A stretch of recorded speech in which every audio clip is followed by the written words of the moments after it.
everybody. Welcome to the Energy News Beat podcast. My name's Stu Turley, President and CEO of the Sandstone Group. Have you ever been trying to do a deal and you have absolutely no idea if that deal is any good? Well, I can tell you if it is or not in the oil and gas space. You got to have the right tools. When you have the right tools, then you can go out and check and see if it's the offsetting wells, if it is anything that is like not been producing anything for years. Oh, I've got some swampland with an oil well on it. You don't want to invest in that. I happen to have the co-founder and CEO of Well Database, John Ferrell, here, and we're going to talk about the M&A and deals and how we evaluate some things in the oil and gas space. Welcome, John. Thank you very much for stopping by. Oh, thank you, Stu. Thanks for having me. I appreciate it and looking forward to it. I'll tell you what, you get to see the eyeballs of almost every single well that's out there with your data. It's some cool stuff. Michael Tanner and I, little inside baseball, we've been using your stuff and I love it. Oh, thank you so much. No, you're right. It is something that I couldn't even fathom what it would be like to actually get in the data as deep as I have. And everything from the comical errors in the public side of the data that we have code. You guys would crack up if you saw some of the comments in our code, how many times you see, I don't know why the Railroad Commission is doing this, but we have to work with it. And so, the touching the data to get deep and really intimate with the data, we'll say, has been a eye-opening to say the least, but honestly, super enjoyable and really interesting. Well, at Well Database, when we're looking at, we also use we use combo curves. So we take your data, we evaluate the offset, the amount of stuff that's just raw stuff in the formations. You can sort by formations, you can sort by company, E&P operator, you can sort by just about anything you need. And then all of a sudden, oh, wait a minute, orphan wells come in. There's some ESG things going on and everything else. And I'm like, tell us a little bit about how you got all of this kind of stuff. And we're going to start going into the markets here in a little bit, but there's layers after layers. And one other really cool thing that I love is Michael will work on the deals and then he'll share the project with me because I'm too stupid to sit back and take a look at that project and go redo it. But while he's even in real time, he shares with me the project and then I can go in deeper later and go drill down. But anyway, sorry about the 50 questions I just sent to you. I'll start with number three. No, the fact of the matter is, there's so much data out there, and it's really been kind of an organic way that we've built our product. And offhand, that's a great thing. But the organic way really worked out that people would come to us and say, "Well, I need to see a type curve by operator." Like, okay, well that's easy enough. We aggregate the data, make a type curve by operator. That's cool. And someone says, "Well, okay, we need to normalize it by lateral length." Okay, we can do that. And then like, well, let's break this down by GOR. Let's look at the different fields in this area. I mean, different people were attacking the data at every direction. And so after like a number of times that we kept like kind of adding feature, we like, okay, let's take a step back and let's get all of our data. We already had it in a really clean data model. It was, they like the term analytic ready because we had it all normalized, all cleansed and all that thing. So anyway, what we ended up doing was building basically the ultimate tool that allows you to kind of control your view. So if you want to group by fields, if you want to group by operators, you want to group by that well type that we define based off of gas oil ratios, then you can do it and then get all of the views that, again, people are like, I want to see a type curve by operator, but I might want to see production by gas oil ratio. But now we just you've got all the toggles at your hand. So you pick how you want to group it and then pick your visualization and you're off to the races. And we started with production, which is still one of the biggest things people talk about. But as we kind of grew our data set more and more, we started getting people wanting to look at different permitting activity because permits are, people throw that around. Show me the permits. Well, permits come in different flavors and in different reasons and different. There are new wells, there's workovers, there's recompletes. There's a million reasons to permit. So again, depending on what you're looking for, you need those same toggles. You need to be able to flip these things on and off and look at different directions. Then we expanded into the completions, into frac data, We got into injection so that water people working at water floods can do injection things and try Yep. to compare that with production. And then even on the ESG side, you brought it up, the disposition side where the flaring falls into. Again, we're looking at all Absolutely. the same type of visualizations, just with different data. And so what we did when we stepped back is that we basically made this platform that you break down the data any way you want. And then the collaboration part was something I think was sorely lacking in this industry, being able to take different kind of different areas of interest and you do Right. your job and Mike does his job and but still you put it in a project and everybody can see everything and it's great. So no, I appreciate your kind words, but it definitely was an evolution. It was really interesting that it didn't exist in this manner in the past, and it still doesn't outside of well database. How long did you how long has well database been in, I guess, morphing or evolution? That's a good story. We actually started our first line of code in 2008. Oh, So it's been a long time ago, but we were heavily built on automation.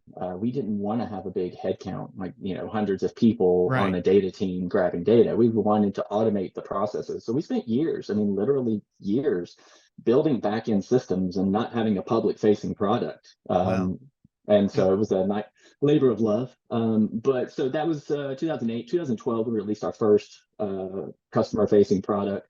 And 2015 is when we did that kind of start of the analytics engine that you see today. So in Wow. reality, 2012 was our very first release. 2015 is really when we kind of went in the current iteration. So it's been some time. And Michael Tanner is absolutely a hoot. He's well aware of your product. He's used it for. He's a bit of a freak, and I would love to just do a Vulcan mind melt on him and take all of his technical knowledge, but I would actually like to leave all of his personal stuff there. I just want Yeah. his technical stuff. Now, that being said, the amount of deals that we're actually reviewing and other EMP operators are asking us to do is phenomenal. I mean, M&A, are you seeing a lot of M&A activity and things going on out in it seems like when you got Exxon over here doing billions of dollars investing in it, the Permian's where Total Energies or Total Energy, as we say in Texas, is investing in natural gas plants in Texas. A lot of money changing hands in Texas right now. Oh yeah, and those are the big ones. That's the thing about it, like the M&A activity. We always kind of hone in on the big ones that happen. Right. But in between that, you've got small deals happening for bits of acreage here and there, and it's a treadmill. It's a constant treadmill of deal activity that's happening. Even in slow times, it's more than people realize, just because it doesn't necessarily make a headline Oh every yeah. deal that happens. It's so. Yeah, it's honestly a huge part of what we do. M&A activity, as you guys have seen, and our platform is well suited to evaluate that, to help surface insights, especially from offsetting wells and Right. operators, to try to basically determine, help you identify the strategy of each operator and the wells they're drilling and what you can expect from your offsetting acreage.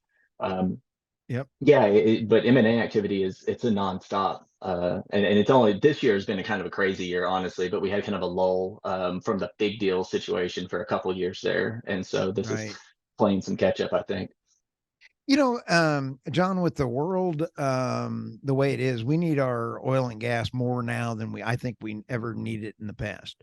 And I think that nobody's saying anything different. Then we have COP28 going on right now, and the president of COP28 says there's no reason for climate change, and if you get rid of fossil fuel, we'll go back to the Stone Age. Okay. I think that was pretty clear. Yeah, yeah, it's So I think pretty comical. we're gonna have a lot of drilling going on, and I was impressed to see the difference between the plays as well as the formations when we're drilling down on deals, and you're saying, and it's just anywhere, and in Canada and everything else, you guys got it honed down. Absolutely, and it's you're exactly right. It's I can't say. You never know with the media exactly where people's heads are when the talking heads, especially, but in the political side where it is. But it's a simple fact that it's not going anywhere, and it's a necessity for us to be where we're at. And that being said, we're also running fewer rigs overall. I mean, we're up from 2020, but still, you think back to the days we were running 2,000 rigs. Oh Um, yeah. and our production is higher today than we were running 2,000 rigs. So the efficiencies and what we've done have gone through the roof and almost kind of under the radar. We spent a little bit of time kind of backtracking off of some of our bad forecasting deals. The investments started to get a little quiet because of some of those things. But we're now that we've quietly are running record production, record profits, Right. we're doing really well with fewer rigs running. And I think the biggest challenge today is going to end up being around the market dynamics of what OPEC and things want to do because America continues to kind of displace and screw up with their plans. But fundamentally, though, I mean, renewables functionally are a fine idea when the technology can keep up with the demand that we need. I don't think anyone in the industry is sitting there saying we don't want renewables in any way. I think we all are cool with it Right. if you get the technology in place where it functionally can give us in the same place we are now. One of Right. the biggest examples I like to use is the way back when it probably doesn't show my age, but still the CFCs in aerosol cans. You remember that whole thing back when the hole in the ozone layer situation happened and Oh yeah. it was such a big deal? Well, it went away because there were alternatives. There were viable alternatives that were put in the market. People adopted them just fine. The problem Right. resolved itself, but the viable alternative is key there. People are Right. completely okay with changing their methods as long as it's doesn't cost you anything. Right. So anyway, long story short, when the renewables get to a place where they can actually be a viable alternative for the scale of energy use that's needed, Yep. then this will be a real discussion. Today, it's just posturing, if you ask me. So Oh, it's like Saudi Arabia is using all their profits from oil and gas to fund their hydrogen and their transition to the renewables and everything else. right. It's not a bad way to do it. And John, when we take a look at Texas, God bless Texas. We got more wind than California, and we got more solar than just about anybody else. We're about to pass them. We got half the energy cost as we do as California or New York. And Governor Holcomb said the other day, I know people are tired of me, but I thought it was funny when she said, "Oh, your energy costs are going to go up 20%." I'm like, "Oh, nice." And then she said, "Oh, by the way, next year your energy costs are going to go up another 20%. And by within 3 years, you're going to be 100% more." I'm like, "So that's 100." And I went to Oklahoma State and that's 140% now. So Yeah. but they want to get rid of fossil fuels. Yeah. John, And it's just, yeah, what about trying to create out of your iPhone out of a windmill? I haven't yeah. figured that one out yet. You got to have petrochemicals in order to get your iPhone to work. Yeah, no, I think you need a hammer of some kind to make it out of a windmill. No, you have to take it down and repurpose the parts or something. I don't. Yeah, it's not really feasible. Anyway, it's silly. It's a silly notion, but it is cool though the efficiencies that we've gained, and Oh honestly, yeah. we get to see a lot of that in well database. To kind of break down the type curves over time. It's remarkable. There are very strong trends that show that in areas and not just the Permian, but all over, we are getting more out of less. Fewer wells Yes. are producing more production, and all in all, honestly, even when you look at the profile of the completions, the fracs, they have on a per foot basis have kind of normalized in this, 5,000 pounds a foot kind of situation. Right. And you get a little bit of variability in there, but you're seeing people focusing on efficiency. And that's a really strong thing. It's something that's good for the industry because there was a time we were a little willy-nilly. We couldn't lose when oil was $100, if you remember that. Yeah. And we were just poking holes in the ground and getting what comes out, and you couldn't care less about the science because you couldn't lose. um, Now we see a little bit more of a measured and efficient approach to things, and again the data shows it. It's really nice to be able to see. You know, with the supply chain problems, do you remember when the Evergreen just went sideways in the Suez Canal? That was kind of bad. It was good. Boy, the supply chain broke, and the EMP operators all of a sudden got real. You know, a $15 million well went to 30 million. I mean, it was crazy what the Bidenomics did for that bad dog. I mean, excuse me, the supply chain This was, issue yeah. did. And so well database and other tools got really, really important, because if your pipe costs go to double, you better save some money somehow. Well, and that's it. Yeah, the whole aspect of data science in general in the industry was a little bit overlooked for longer than it should have been. And where people dipped toes in were kind of just for to say they did it, and some machine learning projects and AI projects and things like that. But we were kind of getting our cart ahead of the horse because we had never gone down and done widespread, just sophisticated analytical work. Sometimes it was these Right. operators um, not utilizing the data. But as time kind of, and I said, we had that period where we had these kind of crazy forecasts that the investment groups weren't getting the returns on because they weren't coming back, and all of a sudden when all that stuff started drying up and people were like, okay, wait, we actually have to make money now. We need to drill and be efficient. We need to be good. Well, and you're seeing it right now too in the tech sector where the layoffs are. I mean, I think I read today over 250,000 jobs have been laid off in the tech sector this year. Nice. Um, Oops. and they're focused on profitability. Spotify today, and don't mean to date the podcast, but they just laid off a sixth of their workforce again because they weren't hitting revenue projections or profit projections, not revenue projections, profit, Right. which is news to tech industry profits. But anyway, that same notion, um, it took time for it to catch on, but once it did, the value of the data, it didn't double Right. or triple, it quintupled. It was hugely valuable. And then beyond that, like you said, with supply chain and the cost and everything, now you need more data. And honestly, you can't, Right. expend huge amounts of capex on it. And so that's where we come in. That's You know, the fun thing is with the family and offices and more people, you mentioned ESG investing, and that is now changing. I mean, we Mhm. had Bill Gates come out and say, "Oh, by the way, climate change is not real." I would have never expected that one. And then Larry Fink, the head of BlackRock, came out and said, "Oh, by the way, oil and gas and natural gas, oil and gas are okay to invest in our ESG funds." You Mhm. know, John, I think it's a little amazing when you lose $1.7 trillion in the first half of last year, suddenly oil and gas investing. And I'm talking to so many different folks that are investing in oil and gas. The family offices love your stuff.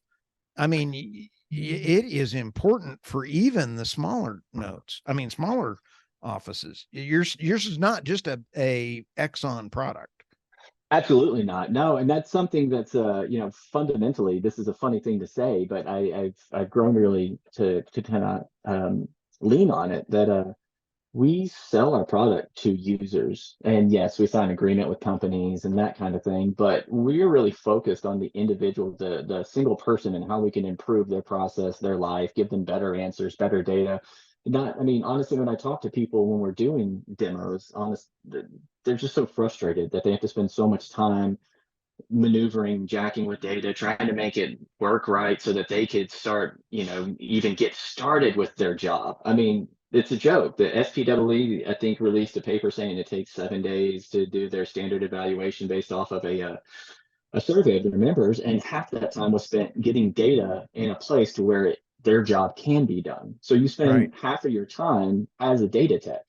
Now, this is ridiculous. And Yep. kind of take that step back to working for the people, that means that whenever we're working to make an individual's life better, then the one person, two-person people at the family office are just important to us as the major operator, because we're not really talking about ExxonMobil. We're talking about Dave, the reservoir engineer who needs his data so that he can do his Right. job. That's where our focus is. And what we found is that if we do that well, then the results bubble up and the company wins by virtue of all of its employees winning. So it also means Yeah. that we can pay attention to the little guy, the consultants, the Yeah. the tiny Absolutely. companies, service companies, anybody. It makes us more viable across the board. What's kind of goofy is, I get CEO, being the CEO of my company, I let the employees push me around like my wife. Did I say that? So I didn't any, hear it. yeah, no, we don't want them to know it either. But when you sit back and take a look at whether or not how all of this plays in as a CEO, you take a CEO and he's sitting there, I got to save money. How do I get my investors to know that I'm saving money or my profitability? You have done a great job with being able to make those landmen, those geologists, those people evaluating deals more profitable with their time in making money for that executive and that CEO. So when I talk to other CEOs, they're sitting there kind of going, well, I'm hearing them say these decisions and my information in order to make that decision are taking too long. So, Mhm. your No, data is critical. No, you're exactly right. And our platform is geared for that. I think we had a testimonial from a customer the other day. It was awesome. I think he was on a train. I think he was in Europe, working on US assets, but he was on a Oh, train cool. and his stop was like 5 minutes away. So, and he got an email for like an emergency, very small deal, like 5 wells. Well, what does this look like? We need to know in now. Like we have no time. He said Yep. he opened a well database while on the train, use the connectivity that was there that he could get. I don't know Wi-Fi on trains. I don't spend a lot of time on trains. Couldn't have been But real good. no, he pulled up those wells. He ran his quick type curve on them, did a quick economics look on them, just the back of the envelope Yep. EURs. He looked on offset wells to make sure he wasn't missing anything. He looked at any permits outstanding, and he said he composed an email with the results, screenshots, everything he needed, and a go no go answer, and closed his Exactly. laptop before it was time to get off the train. So that was amazing. But definitely that's the thing about it. That's that's what gets you out of bed in the morning, John. I can tell the way you were talking about. For our podcast listeners, his eyes kind of lit up a little bit. That's what gets you out of bed in the morning, isn't it? No, it's great. It's a thing that I actually beat my head against the wall quite a bit when I talk to some potential users. I'm like, okay, what are you trying to accomplish? Because they will be jumping through all of these hoops when all they really want is an EUR or something like that. And I was like, well, Right. if I can show you a little database, we can do that in 2 clicks rather than like 6 exports and 5 Excel spreadsheets and combine. I mean, you're just jumping through all these hoops because like you didn't have these options before. And now you do. So let's rethink the way we're doing this. And once you can get them to step back and tell you exactly what they want, and you show them that it can be done in 2 steps versus 20, you don't lose a deal in that situation. And again, like you said, it all boils up. If we make everybody at a company more efficient with their time, quicker to make decisions, the company as a whole wins. But we The focus on the investors people. win. Yeah, All stakeholders win. right. So Yeah, that's it. one of the other things about Well Database is so well done, the APIs and the hook ends on this. A shout out to Combo Curve because they have a strength with financial forecasting.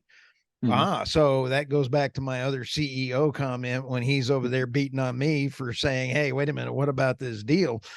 Forecasting financial, well, wait, what if this and what if that? So you have a plug in and we go to Well Database with Combo Curve. Are you coming in over here? Pow.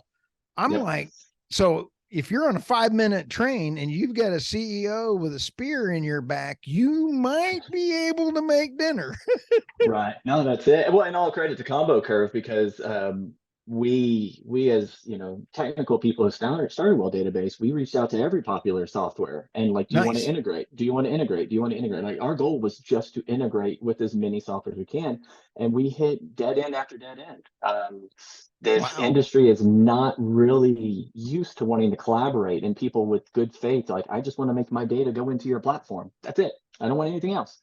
And Right. yeah, we just kind of bang our heads against the wall. And so over time, we've been able to make inroads in a lot of software. PhD Win was another one that was good to do, but Combo Curve Nice. was the first one that jumped out and was like, yeah, let's build connectors, let's do this, let's do that. And How now cool is that? if you got Combo Curve, you have the connector that rolls in. If you're using Well Database, you can export directly to a Combo Curve that file that'll import into Combo Curve. And that's just what our users need. Like, you need to be able to do the job you need to do Right. wherever it needs to be done. You don't need handcuffs. You need freedom to move around. Yeah. So no, it's like, hats off to Combo Curve for spearheading that kind of API And connection. We need more softwares doing that. And if you got a software issue out there, and I got freaks that work for me that are just absolute, they enjoy the headache of disparate business systems. So I mean, that's the kind of fun thing that's out there, and you Yeah. got to have the right tools, and that's why we picked the right tools. Well, John, we got about another minute or two here. What's coming around the corner for you? I hear you may be at NAPE, so that'll be Oh yeah. pretty cool. So, Absolutely. No, looking forward to NAPE and some of the, I'm hoping to see resurgence and some deals out there so we can look at them and maybe get some evaluations and then see some more activity rolling. I remember old days of NAPE with big posters on every booth, oh things yeah. like people putting sold signs on their maps. I want to see some of that again. That was fun. But yeah, we're coming into NAPE. We've got a lot of stuff brewing, some more economic tools to kind of make your job Oh, easier.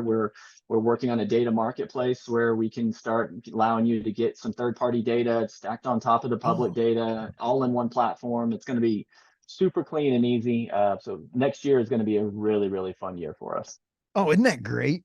I'll Oh tell you yeah. what, I do love your staff, and I want to shout out to Aaron for helping put this together. So you got some good people working for you as well Oh too. no, I don't know So how I got lucky. Yeah, especially with Erin. She's amazing. So yeah, isn't that double the great? shout out to Erin for that.